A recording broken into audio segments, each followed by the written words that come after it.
Have you ever found yourself totally at odds with someone in a conversation, maybe bewildered that they could see things so very differently, not understanding where they're coming from at all, and they're not understanding where you're coming from at all, seeing things from totally opposite sides of the spectrum?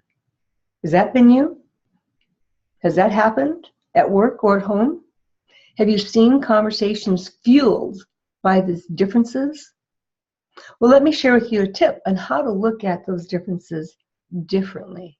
Because differences are not deficient, they're simply different. So let me share with you a little strategy that tends to open up the eyes of my listeners and viewers. I'm going to hold up my left index finger, and let's say my index finger, my tip of my index finger, represents some issue that you might be in conflict over, somebody at odds with over. Now, with my right hand, I'm going to draw a horizontal circle around my fingertip. Now, a circle consists of how many degrees? 360. I hope you know your math. Well, on my circle, each degree then represents a different perspective of my fingertip, the issue that we're at odds over. Now, if I'm at 0 degrees looking at my fingertip, I'm seeing certain things. So now, if you're at 90 degrees, I want to ask you, are we looking at the same thing? Some of you might say, no, we're not. Some of you might go, well, yeah, we're looking at this at the fingertip, but are we seeing the same thing? Let's continue on our journey around. Now, some of you put yourself at 180, totally opposite of where I am. And so at 180, again, are we looking at the same thing?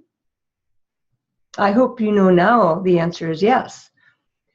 But the answer to are we seeing the same thing is definitely a no. Well, let's keep our journey going. What about the people over at 270? Again, by now, people are starting to get it. Are we looking at the same thing? Yes. Are we seeing the same thing? No. In fact, what I see and the people at 180 see is entirely opposite, as I've already mentioned.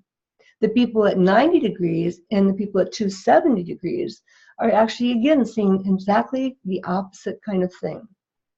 I see my fingernail. The other 180 sees my pad of my finger. Over here, they see the right side of my fingertip, and over here, they see the left. Now, we have some shared perspective here. We have some shared perspective over here. And the people over here have some shared perspective along with the people over here. But over here, again, is entirely opposite than here. And over here is entirely opposite of over here. So the emotionally intelligent person, not the intellectually smart person, but the emotionally intelligent person will know that at any given issue, we will only see a certain perspective. And there are always going to be other viewpoints, other perspectives we'll never see or know and understand. Now, the wiser, the more mature, the more emotionally intelligent we become, we can begin to put ourselves in the other person's shoes and start to anticipate, well, how would Mary see this if she were here? How might my husband see this if he were here? How might my boss see this? How might my subordinates look at this? And so the emotionally intelligent person is going to be fully aware, as educated as we might be, as smart as we think we might be, that we're only seeing a certain perspective. And an emotionally intelligent person will always know to ask the question or make the statement, help me understand, how do you see it? What can I learn from you?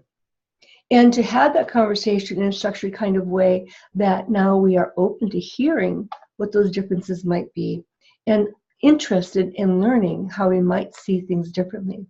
Now, granted, we might not always agree with where other people are coming from, but at least now we're seeing it from a different set of eyes, and as decision makers, we are now much more informed and much more likely to make better decisions, better choices that will powerfully influence and positively persuade people to do the kinds of things we ask them to do as leaders in their organizations.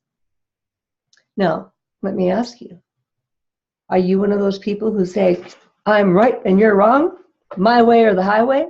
Or are you going to be more open and say, what can I learn from you? Say more about that. Help me understand how you see things. That, my friends, is a truly emotionally intelligent person, long on their pathway to getting better, stronger, and more influential in all they do. Are you ready to claim your leadership at whatever level you are? Hi, I'm Dr. Debra Dupree with Relationships at Work. If you want to learn more about how to claim your leadership and grow your influence, visit me at www.relationships-at-work.com. And join me for my every other week podcast, where we look at compelling topics that influence life and redirect our pathways. Thank you for listening.